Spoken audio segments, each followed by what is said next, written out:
Cerrar la puerta de una habitación vacía después del funeral no significa que el alma también se ha ido.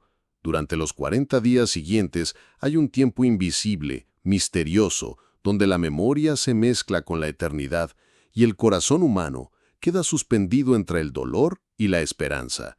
Muchos, buscando aliviar la ausencia, llenan el espacio con ruido, actividades sin pausa, reuniones sin alma, distracciones que buscan enterrar lo que el alma pide mirar con amor y fe. Pero ¿qué ocurre cuando no dejamos que el alma hable? Cuando el silencio es sustituido por el olvido apresurado. El duelo cristiano no es solo un proceso psicológico, sino también un camino espiritual. Es una forma de relación que continúa, transformada, en la presencia de Dios. Por eso, lo que hacemos, y también lo que evitamos durante estos 40 días, tiene un peso que no siempre comprendemos en el momento. No se trata de fórmulas rígidas ni de temores supersticiosos. Se trata de comprender que el alma del difunto y el corazón del que queda están aún enlazados por el amor. Y el amor verdadero no se olvida ni se distrae, se transforma, se ofrece, se entrega. ¿Te has preguntado alguna vez por qué la Iglesia recuerda especialmente el día 40? Porque es un umbral espiritual. Moisés subió al monte por 40 días, Éxodo 24:18. El diluvio duró 40 días, Génesis 7:12. Y Jesús ayunó en el desierto durante 40 días, Mateo 4:2. El número 40 marca un tránsito, un camino hacia la renovación, hacia lo nuevo. En ese tránsito, lo invisible se revela si uno está dispuesto a verlo. Pero para muchos, ese camino se bloquea cuando después del funeral todo se cierra demasiado rápido. Se guardan fotos, se evita nombrar al difunto, se deja de orar por su alma. El silencio exterior no siempre es silencio del alma, muchas veces es desconexión. Lo que más necesita el alma en esos días no son palabras vacías, sino oración verdadera. Y lo que más necesita el que queda es dar espacio al espíritu para consolarlo. Tal vez por eso, uno de los errores más comunes es llenarse de ocupaciones sin detenerse a orar, a escuchar, a rendirse. En esos momentos, una oración sencilla puede abrir un camino. Puedes repetir en el corazón, en voz baja o incluso en silencio: Señor, en tu misericordia recibe a N y fortalece mi alma en la esperanza. Esta oración, pronunciada con fe, es como una brasa en el frío del duelo. No necesitas grandes palabras, solo un corazón que crea, que sufra con confianza, que entregue con amor. Y si el dolor es demasiado grande, no lo ocultes, ofrécelo. Recuerde lo que dice el Salmo: cercano está el Señor a los quebrantados de corazón. No es una frase de consuelo pasajero, es una promesa de presencia. Porque Dios no se aleja en el dolor, se acerca. A veces tan cerca que no lo notamos por estar huyendo. ¿Has sentido ese impulso de apagarlo todo, de seguir adelante como si nada hubiera pasado? ¿Has confundido fortaleza con olvido? El alma no necesita ser olvidada, sino ofrecida. Y tú, que quedas aquí, no necesitas cargarlo todo, sino confiarlo todo. El duelo cristiano no termina con la ceremonia del funeral. Apenas comienza un camino silencioso, donde cada oración, cada acto de amor, cada recuerdo ofrecido con fe, se convierte en luz para el alma que partió y bálsamo para el alma que permanece. Si este mensaje resuena contigo, considera suscribirte para seguir profundizando en estos misterios que dan paz al alma. Hay momentos en que el alma parece hablar en susurros, y sin embargo, nadie la escucha. Tras la partida de un ser querido, el corazón humano busca respuestas. ¿Dónde está ahora? ¿Me escucha? ¿Sabe cuánto lo extraño? Estas preguntas, tan humanas como legítimas, muchas veces nos llevan a buscar señales donde no las hay, o peor aún, a intentar forzar un diálogo con lo invisible, sin el discernimiento que la fe exige. Y es en este punto donde el silencio de Dios no es ausencia, sino protección. Porque no todo lo que brilla viene de la luz, y no toda voz interior es voz del cielo. San Juan de la Cruz, místico profundo y alma enamorada de Dios, pasó por la experiencia de la pérdida más desnuda, la pérdida del consuelo espiritual. En su celda austera, mientras escribía sus versos inflamados de amor divino, también enfrentó el silencio de los hombres y el aparente silencio del cielo. Había perdido a seres queridos, había sido perseguido por quienes compartían su fe, y aún así no buscó respuestas en señales vacías ni en prácticas dudosas. Su alma se mantuvo firme en la noche oscura de la fe. Él escribió: para venir a gustarlo todo, no quieras tener gusto en nada. Para venir a poseerlo todo, no quieras poseer algo en nada. Estas palabras no son filosofía abstracta. Son testimonio de una vida que eligió la pureza de la espera confiada, en lugar del consuelo apresurado. Hoy en día, en ese tiempo delicado de los 40 días después de un funeral, muchas personas, con el corazón abierto pero confundido, recurren a prácticas ajenas al espíritu cristiano. Consultas con médiums, lecturas de cartas, invocaciones sin fundamento. Lo hacen por amor, por necesidad, por dolor. Pero sin saberlo, cierran la puerta a la verdadera paz, porque el alma del difunto no necesita ser llamada ni localizada. Necesita ser entregada con confianza a la misericordia de Dios. Y tú, que la amas, no necesitas forzar una presencia. Necesitas vivir una esperanza. La Iglesia nos enseña que existe una comunión de los santos, un vínculo real, invisible, entre los vivos y los que han partido en Cristo. No es un canal místico que uno controla a voluntad, sino una unión espiritual sostenida por la gracia. Por eso oramos, por eso ofrecemos misas, por eso encendemos una vela, no para atraer el alma, sino para recordarnos que la luz vence a la oscuridad. Cuando San Juan de la Cruz sufría en su celda, no buscó otra voz que la del amado. Su oración no era para forzar respuestas, sino para abrir el corazón a la voluntad de Dios. ¿No será este también tu llamado en estos días? ¿No será que el verdadero amor se mide no por cuánto insistimos en tener señales, sino por cuánto confiamos sin ver? El mismo Jesús dijo: bienaventurados los que no vieron y creyeron. ¿Y tú? ¿Puedes creer que el alma que amas está en manos de Dios incluso cuando no sientes nada? ¿Puedes amar sin necesidad de tocar? ¿Puedes esperar sin manipular el misterio? El verdadero consuelo llega cuando dejamos de controlar y empezamos a confiar. La oración por el difunto no es un acto de resignación, sino de comunión. El silencio que sientes no es ausencia, sino espacio. Y ese espacio, si se llena de oración, se convierte en lugar sagrado. ¿Has experimentado ese silencio interior tras una pérdida? ¿Cómo lo viviste espiritualmente? Comparte tu experiencia con respeto y verdad. Tal vez tu testimonio sea luz para otros. Hay dolores que no desaparecen con el tiempo, pero que se transforman cuando se colocan en el altar secreto del corazón. En los días que siguen a la muerte de un ser querido, es fácil quedar atrapado en un lamento silencioso, en una repetición constante de lo que no se dijo, de lo que se perdió, de lo que ya no será. Pero existe un camino diferente, el de la intercesión. Convertir el dolor en oración, la ausencia en ofrenda, la memoria en semilla de esperanza. No es un gesto automático, sino un acto espiritual profundo.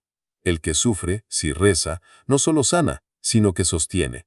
Y el alma del difunto, si es recordada en la fe, no se pierde en el olvido, sino que es acompañada con ternura hacia la luz. En muchos hogares, después del funeral, se apaga todo: la conversación, la oración, incluso la mirada hacia el cielo. Pero no debería ser así. La tradición de la Iglesia ha conservado con sabiduría la práctica de rezar, especialmente durante los 40 días, porque entiende que ese tiempo no es solo de duelo, sino de tránsito espiritual. El alma, sostenida por nuestras oraciones, atraviesa un umbral invisible, y nosotros, los que quedamos, también estamos siendo transformados, si sabemos mirar con fe. Por eso se recomienda con insistencia sencilla que cada día, en un rincón del hogar o en el silencio de la noche, se eleve una oración concreta por el difunto. Una oración breve, humilde, dicha con amor, puede ser más poderosa que un mar de palabras vacías. Una oración que puedes repetir incluso cuando las lágrimas nublan la voz es esta: Señor, tú que venciste la muerte, acoge a N en tu luz eterna. Y a mí que me quedo, enséñame a esperar en tu promesa. Esta plegaria no busca forzar consuelos ni manipular el misterio. Es un acto de confianza. Al pronunciarla, algo se abre en lo profundo, el alma deja de luchar y empieza a ofrecer. El duelo entonces se convierte en acto de fe, en colaboración con la misericordia divina. ¿Qué puede ser más humano y más divino a la vez que llorar rezando? Muchos padres han rezado así por sus hijos, muchas esposas por sus maridos, muchos hermanos por aquellos que partieron sin despedida. No es una práctica para los fuertes, sino para los sinceros. No es una técnica, sino una entrega. A veces lo único que podemos hacer es encender una vela, decir el nombre del difunto y quedarnos en silencio. Pero ese silencio, si es habitado por la oración, se convierte en altar. Y en ese altar interior, el corazón aprende a acompañar sin retener. Santa Mónica, madre de San Agustín, pasó años orando por la conversión de su hijo, y cuando él finalmente se volvió a Dios, ella le dijo con paz: «Ya no tengo nada que hacer en esta vida». Pero antes de morir, ella también le pidió algo a él: que no se olvidara de ofrecer por ella el sacrificio del altar, es decir, la Santa Misa. Esa petición revela la sabiduría del alma creyente. El amor no termina en la muerte. Se eleva a la eternidad por medio de la oración. ¿Y tú? ¿Has hecho ya de tu dolor una oración? ¿Has transformado la nostalgia en ofrecimiento? Los 40 días no son un límite, sino una oportunidad. Una oportunidad para aprender a amar de otra manera, acompañar desde otro lugar. La oración diaria, aunque sea breve, actúa como un hilo invisible que une el corazón con la eternidad. No hace falta sentir mucho, basta con hacerlo con fe. El Señor conoce el peso de cada lágrima y la intención detrás de cada palabra pronunciada en el silencio del alma. Por eso, incluso si no sabes qué decir, basta con presentarte. Dios completa lo que falta. Y si te resulta difícil comenzar, ponlo por escrito. Escriba la oración, pégala en tu pared y léela cada mañana. No como un rito mecánico, sino como un acto de fidelidad. Hay días en que orar parece imposible, pero incluso entonces repetir con fe: Señor, acoge a N y enséñame a esperar. Puedes sostenerte. Es así como el duelo se convierte en oración y la oración en camino. Un camino que no termina en la tumba, sino en la esperanza. A veces el dolor nos hace mirar hacia abajo, como si todo hubiera terminado. Nos inclinamos ante la tumba, cerramos los ojos y creemos que allí se ha sellado la historia. Pero la palabra de Dios, como una lámpara en la noche, ilumina otra verdad. La muerte no tiene la última palabra. Y quien cree, aunque haya un muerto, vivirá. Jesús mismo lo dijo con fuerza y ternura. No es Dios de muertos, sino de vivos, porque para Él todos viven. Lucas 20:38. ¿Qué significa esto para nosotros, que lloramos? ¿Cómo vivir esta certeza sin convertirla en una frase vacía? Creer en la vida eterna no es imaginar un cielo difuso, ni consolarse con ilusiones. Es confiar en que el amor de Dios no se interrumpe con la muerte. Es saber que el alma del que ha partido sigue viva en Dios y que el vínculo con nosotros no se ha roto, sino que ha sido transformado. Pero esa fe necesita ser alimentada, especialmente en los días posteriores al adiós. Cuando la ausencia pesa, cuando el silencio duele, cuando todo parece haberse detenido, la palabra nos ofrece dirección, sentido y consuelo. Jesús, al hablar con los saduceos que negaban la resurrección, no respondió con teorías, sino con una afirmación radical. Para Él, todos viven. No dijo vivirán, sino viven. El presente es el tiempo de Dios. Esto cambia por completo nuestra manera de relacionarnos con los que han partido. No rezamos por sombras. No recordamos ausencias. Oramos por almas vivas, presentes en Dios, caminando hacia la plenitud. Entonces, ¿por qué tememos tanto ese silencio? ¿Por qué evitamos hablar del alma del difunto como si al nombrarlo se abriera una herida? ¿Por qué hemos olvidado que la fe nos llama no solo a aceptar la muerte, sino a creer en la vida? Y esta vida eterna no es un consuelo futuro, sino una promesa viva. Por eso la Iglesia no deja de orar por los difuntos. Por eso celebra la Eucaristía en su memoria. Porque para Dios, ellos siguen presentes. Y si están presentes para Él, lo están también para nosotros, desde otra dimensión del amor. ¿No es esta una forma más pura de comunión? Cuando los discípulos vieron a Jesús transfigurado, acompañado por Moisés y Elías, hombres que habían partido siglos antes, no huyeron. Pedro incluso dijo, «Señor, es bueno para nosotros estar aquí». Mateo 17:4. El encuentro con los que han pasado al otro lado no es algo oscuro o temible. Cuando ocurre en la luz de Dios, por eso no debemos temer rezar por ellos, hablar de ellos, sentirlos cerca en la fe, no invocarlos fuera del camino de Cristo, sino acompañarlos con la oración, ofrecer sacrificios en su memoria, vivir de tal modo que nuestra vida también los honre. La Biblia no es un libro del pasado, es una carta viva del amor eterno. En cada página nos recuerda que la vida no termina con el último suspiro. Y si creemos esto de verdad, nuestras acciones cambian. Ya no nos desesperamos, ya no enterramos al difunto en el olvido. Lo envolvemos con nuestra fe, lo acompañamos con nuestras obras, porque la fe es la certeza de lo que se espera y la convicción de lo que no se ve. Hebreos 11:1. Cada vez que lees estas palabras, cada vez que te acercas al Evangelio buscando sentido en medio del duelo, estás participando de esa convicción. Y Dios responde, no siempre con consuelos sensibles, pero sí con paz. Y esa paz no es superficial, sino profunda, como un río que sigue fluyendo aun cuando la superficie parece quieta. No temas pronunciar el nombre del que ha partido. No calles tu oración, no interrumpas tu esperanza, porque para Dios todos viven, y si viven para Él, viven también en tu oración, en tu recuerdo bendecido, en la comunión que traspasa el tiempo y el espacio. La fe no elimina el dolor, pero lo ilumina, y bajo esa luz, incluso la ausencia comienza a transformarse en presencia interior. Una presencia que no pide pruebas, sino fidelidad.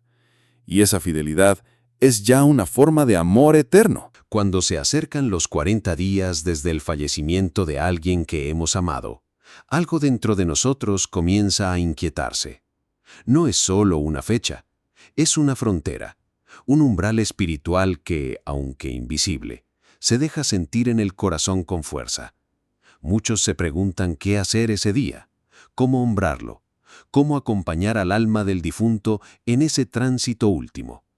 Otros, sin saber, lo conviertan en un simple rito social, una comida conmemorativa que a veces pierde su sentido profundo. Pero la Iglesia, Madre Sabia, nos ha enseñado que este día no es un cierre, sino una entrega, un momento para poner el alma del que partió en manos de Dios con toda la fuerza de nuestra fe, y no solo con la emoción de la nostalgia. En la tradición cristiana, especialmente en las iglesias orientales, el día 40 se considera un momento clave de intercesión. Se celebra con la divina liturgia, se ofrece la Santa Misa, se elevan oraciones con el nombre del difunto pronunciado con solemnidad, no como fórmula, sino como acto de comunión, porque la liturgia no es solo recuerdo, es presencia. Es Cristo mismo quien, en cada Eucaristía, abraza al alma ofrecida. Por eso, si te preguntas qué hacer ese día, la respuesta es clara: oración, sacrificio y, si es posible, la Santa Misa. No un banquete mundano, no palabras sin alma, sino el acto más puro de amor: entregar. San Macario de Egipto, uno de los grandes padres del desierto, Solía decir que el alma siente las oraciones que se hacen por ella, como el sediento siente el agua fresca. Él mismo rezaba con lágrimas por los difuntos y enseñaba a sus discípulos a hacerlo con humildad. En una de sus visiones espirituales, vio cómo un alma que había sido olvidada por todos, al ser mencionada en una oración humilde, comenzó a ascender, como si la gracia le hubiese dado alas. ¿No es eso lo que deseamos para nuestros seres queridos? ¿No queremos que sus almas vuelen libres hacia la luz eterna? La muerte, desde la fe, no se enfrenta con negación ni con resignación, sino con esperanza activa. Y esa esperanza se expresa con gestos concretos: encender una vela, asistir a la Eucaristía, leer un pasaje del Evangelio, dar limosna en su nombre. Cada acto, si nace del amor y se ofrece con fe, tiene valor eterno. Incluso un simple «Señor, recíbelo en tu paz», pronunciado con el corazón, tiene un eco que solo el cielo conoce. Porque nada se pierde cuando se ofrece a Dios. En el Evangelio de Juan, Jesús dice: «Y todo lo que el Padre me da vendrá a mí, y al que a mí viene no le echo fuera». Juan 6:37. Esta promesa sostiene nuestras oraciones. Confiamos que el alma, llevada a Cristo por nuestra intercesión, no será rechazada. Por eso no oramos desde el miedo, sino desde la certeza de su misericordia. El día 40 no es un punto final, sino una entrega definitiva. Y al entregarlo, también comenzamos a ser liberados. No porque olvidamos, sino porque confiamos. No tengas miedo de vivir este día con solemnidad interior. No lo disuelvas en palabras vacías, ni lo conviertas en reunión sin espíritu. Hazlo oración, hazlo ofrenda, hazlo acto de fe. Que cada lágrima sea también semilla, que cada gesto sea luz. Y si tienes la posibilidad, comparte ese día con otros, no en la tristeza, sino en la fe compartida. Celebra la vida que no se pierde. Honra el alma que ya no ves, pero que Dios sí abraza. Que el Señor te conceda paz en este camino de despedida sagrada. Suscríbete para recibir más luces sobre cómo vivir con fe cada momento de dolor y esperanza. Que cada oración tuya sea como incienso puro ante el trono de Dios. Que tu corazón, aún herido, permanezca abierto a la esperanza. Y que el alma que amas, ya en la eternidad, interceda también por ti. Amén.